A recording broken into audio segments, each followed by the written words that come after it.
session is we will share with you the way, the process, the steps to get to the insight making, and it builds on what you've been doing. We won't have another breakout room to go for you to make insights today. What we will do is about 10 of the hour, we'll go into breakout rooms. We'll officially end the lecture part. We'll go into breakout rooms and Jeff and I will visit with you. And you can then continue to work in the breakout if you like. And during the week, I'm sure you'll need more time than just those 10 minutes to complete the insight work. And that's that will give you a chance to work together on your mural boards and finish up for next week's session, when you will want to come to the class having written some insights, and then we will start with insights and go into the next steps based on that. And so that's a preview of the rest of today. And let me start to share with you our thoughts on insight generation, or getting to insights. And Jeff and I will share our thoughts as we go through this. An insight is kind of a funny thing. We always talk about cause and effect, and in insight work, it's actually effect and cause. And let me show you a little bit about what we mean by that. That when we observe people, as in interviews, we understand the effect of what they're doing. And what we're really looking for is what's causing that effect or that behavior. And that's where the insight comes in. So it's mostly, an insight is mostly observing something and figuring out why it's happening. It's seeing and hearing and then thinking, why is that true? And the answer to the why question is frequently the insight. So we say that an insight is the why behind the what. So we observe something and then we understand, we seek to understand why. This is a very old quote from, probably 150 years ago, but it's a good quote. The task is not so much to see what no one else has seen, but to think what no one else has thought about what everybody sees. And that is such a good definition of an insight. And we just have to figure out how to find those thoughts that no one else has thought. And so here's a little bit of information, some insight about insights. An insight does have this quality, a deep and previously not seen behavior or truth. It's a discovery about what's underneath people's actions. Again, it's the why. It also makes you think differently. Now, what that means is often when people hear a good insight, a powerful insight, they'll say, I never thought about it that way before. And when someone says that to you, you know that you have landed on a very powerful insight. A powerful insight reveals the customer pain or the trade-off or the compromise. Many of you wrote about Jeff's interview with Casey and how he exhibited these qualities that made her feel comfortable talking about her feelings, her fear, her excitement, her pride. And when we get to good insight, we're often realizing the dimension, the pain or the emotion, the joy, the pain, the love, the sorrow that they're feeling. And, and so a good insight is not, a good insight contains the human emotion many times. And last, it challenges convention. By this, we mean if things always go along the same way, we before long, we don't even think about them. We just accept them. As my mother used to say to me when I was a little boy, well, we do it that way, Clark, because we've always done it that way. And that makes a little bit of sense to me as a parent now, but as a little boy, it made no sense to me. And so this idea that it challenges convention, it challenges the way things are done all the time. And by challenging them, we are also able to see a new possibility. All right. This was said by a former student of ours, and who now works at a very famous innovation consultancy called IDEO. And Sandeep said, an insight should be an observable trend that has an unexpected explanation or a surprising ending. And so I'll make one up based on what Kengo was telling us when we first started our time together today. He was talking about the new student in the dorms who was very lonely and didn't know anybody. Now, I'm going to invent an insight because I don't have the data. So permit me to write fiction.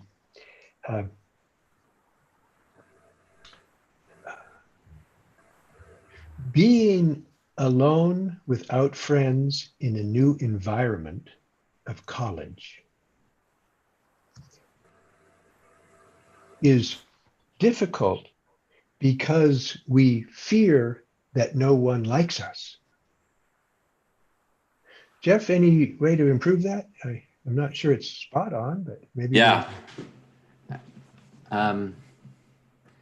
Another insight might be understanding with empathy all of the excitement and emotion that a college student has about finally leaving home and going to college, and how disappointing it might be when that's not reality. Yeah. So that's good. While some people may have fear around COVID, others may be feeling a great sense of disappointment. And the disappointment is specific to the fact that the story didn't play out the way they expected it to. Yeah.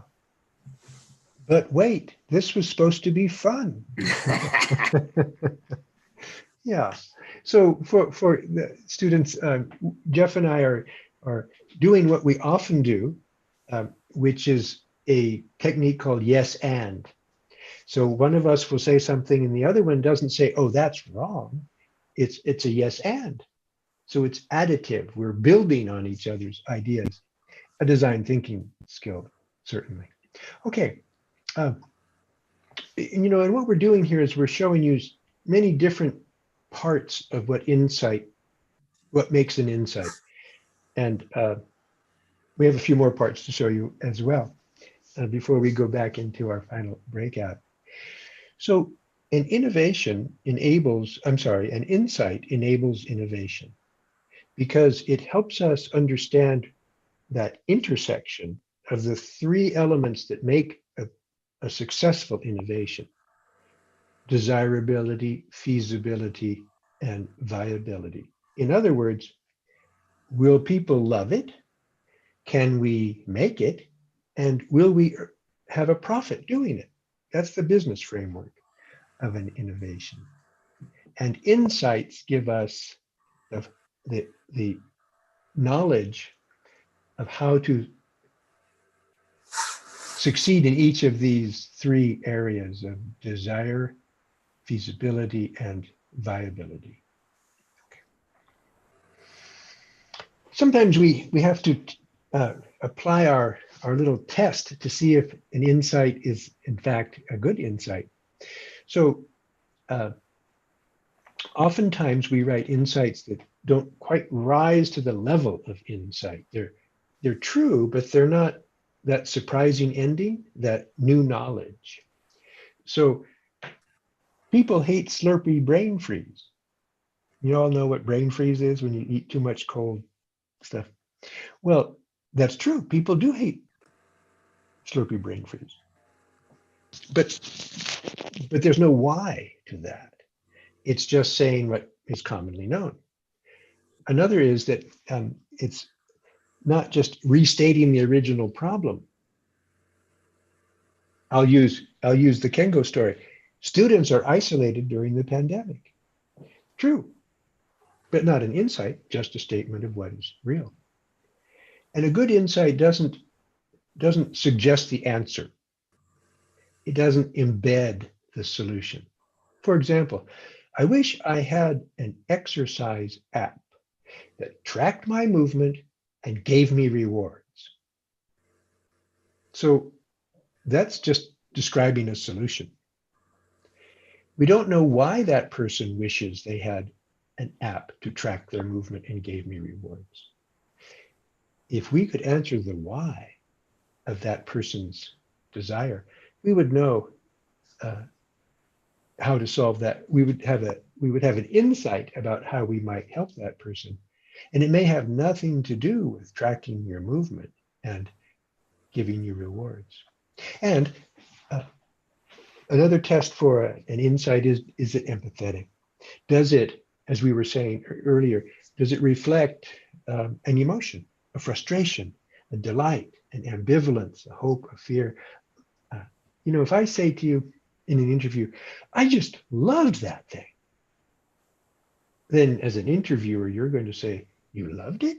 Tell me more, as Jeff showed in the interview he did, Casey. Or I was so upset when that happened. So then we'll understand the frustration or the pain of that. And that's real important to find those things. Sometimes we don't want to feel like we're digging too deep or asking embarrassing questions. Now, our training is to dig deep and ask those questions, but with an empathetic way of doing it, with an open heart and not a judgmental mindset. Okay. This we're going to share with you a formula that we will it is on your mural board. And this formula, I'll tell you a little story about it.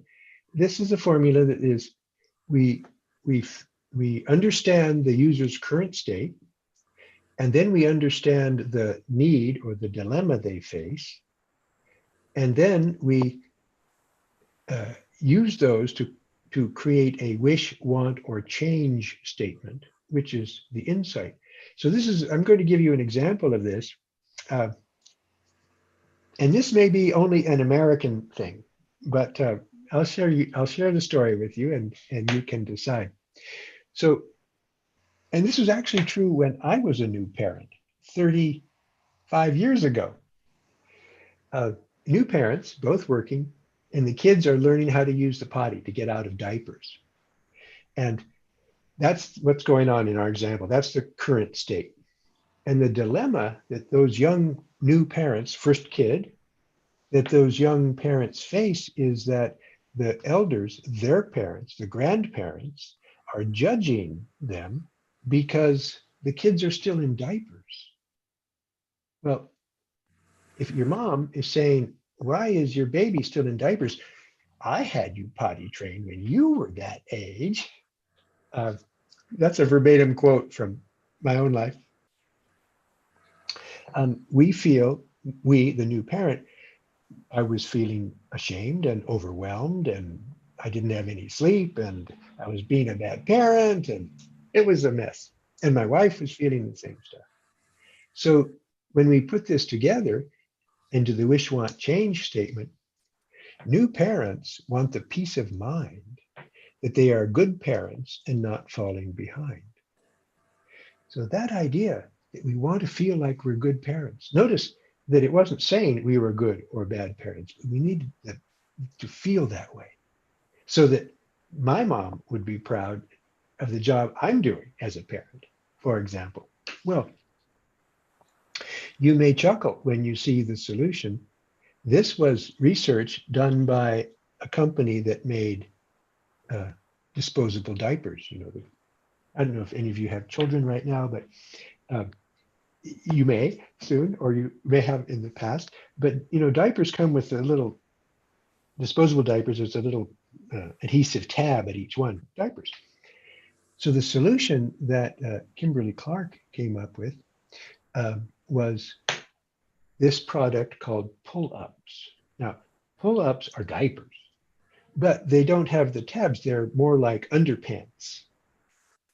And so this was so strange because the surprising ending was when this product was introduced, at least in the US, it was a runaway bestseller because parents could feel like, well, we're on the way to potty training because the kids aren't wearing diapers, they're wearing pull-ups.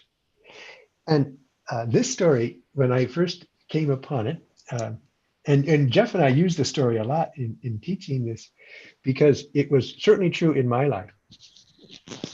And when our daughter had her children, she has two, they're now 6 and 9. They were struggling with getting their kids out of potty trained and out of diapers. And it was so funny because at one point they got pull-ups and Georgia, our daughter's name is Georgia, came over and she said, "Oh, this is so great. Our son is now wearing pull-ups. He's out of diapers." And I just hugged her because I was so um, I was laughing affectionately because she had gone through the same story that I had. We each had the same dilemma, and this was the answer to it. And so that's why pull-ups are such a popular product because the kids, they whether it's a pull-up or a diaper, it absorbs the same way. It's just that it made us all feel better, and the kids sometimes feel more grown up too. Okay. One of these slides, a little, let it sink in for a moment, and deep breath slide. And I'll move quickly now to get you back into breakout rooms for the remainder of our time together. This is the job of our next breakout and your job after our session ends. Use all of your team's research, what you've done in the affinity diagrams, your own just knowledge that you've picked up along the way since you started thinking about your team's problem. Use the insight formula, pay attention to the guidelines, and do all of this work on the mural board in this piece here. We said 20 minutes. It will take you longer than, well, it takes us longer than that to get to good insights. And here's a little bit of last minute conversation about insights. This is called the yellow Volkswagen phenomenon. And it talks about what we do when we're looking for insights. So since you've all taken on the problem you're working on, you're probably seeing elements of it all around you. You're paying attention to any evidence or anything you observe about it. We call this the yellow Volkswagen phenomenon, and it's actually an old idea. My first car was a yellow Volkswagen, and I didn't see many Volkswagens until I bought one. And then I saw them everywhere. And so when you take on a problem, you suddenly are seeing it everywhere. And that's useful data for you as well. Now, today we think it should be called the e-bike phenomenon, not the yellow Volkswagen, because who sees yellow Volkswagens anymore? Here's the last thing we want to say, that this is called the Innovator's Toolkit. And this is where I, and perhaps all of you, get your best ideas. 3 ways: taking a shower, taking a walk in the woods. There's a concept I learned from Japan. And I won't try to say it in Japanese, but the translation to English is shower, forest shower. Walking through the forest, which is alive and has so much going on to it, it's called a forest shower. So walking in the woods or on a path is another way to have your mind freed up to think about insights. And the third, of course, my favorite is the nap. When you're waking up or going to sleep, you find that you're thinking about things in a relaxed way, and oftentimes insights will burst upon you at that point. So the last thought is this quote from Henry Ford, who all of you have heard of, and a famous quote: "If I had asked people what they wanted, they would have said faster horses." So Mr. Ford had an insight about transportation that wasn't about making the horse faster. It was a whole different idea. And that's all we have here. And we want to, before we go into breakouts, let you know next class is a week from today. So we thank you and we hope you enjoy your week. Please stay safe. And as always, be kind. I'll stop there. And Jeff, if you have any further things to say before we go into our breakouts. No, that's wonderful. Thank you, Clark.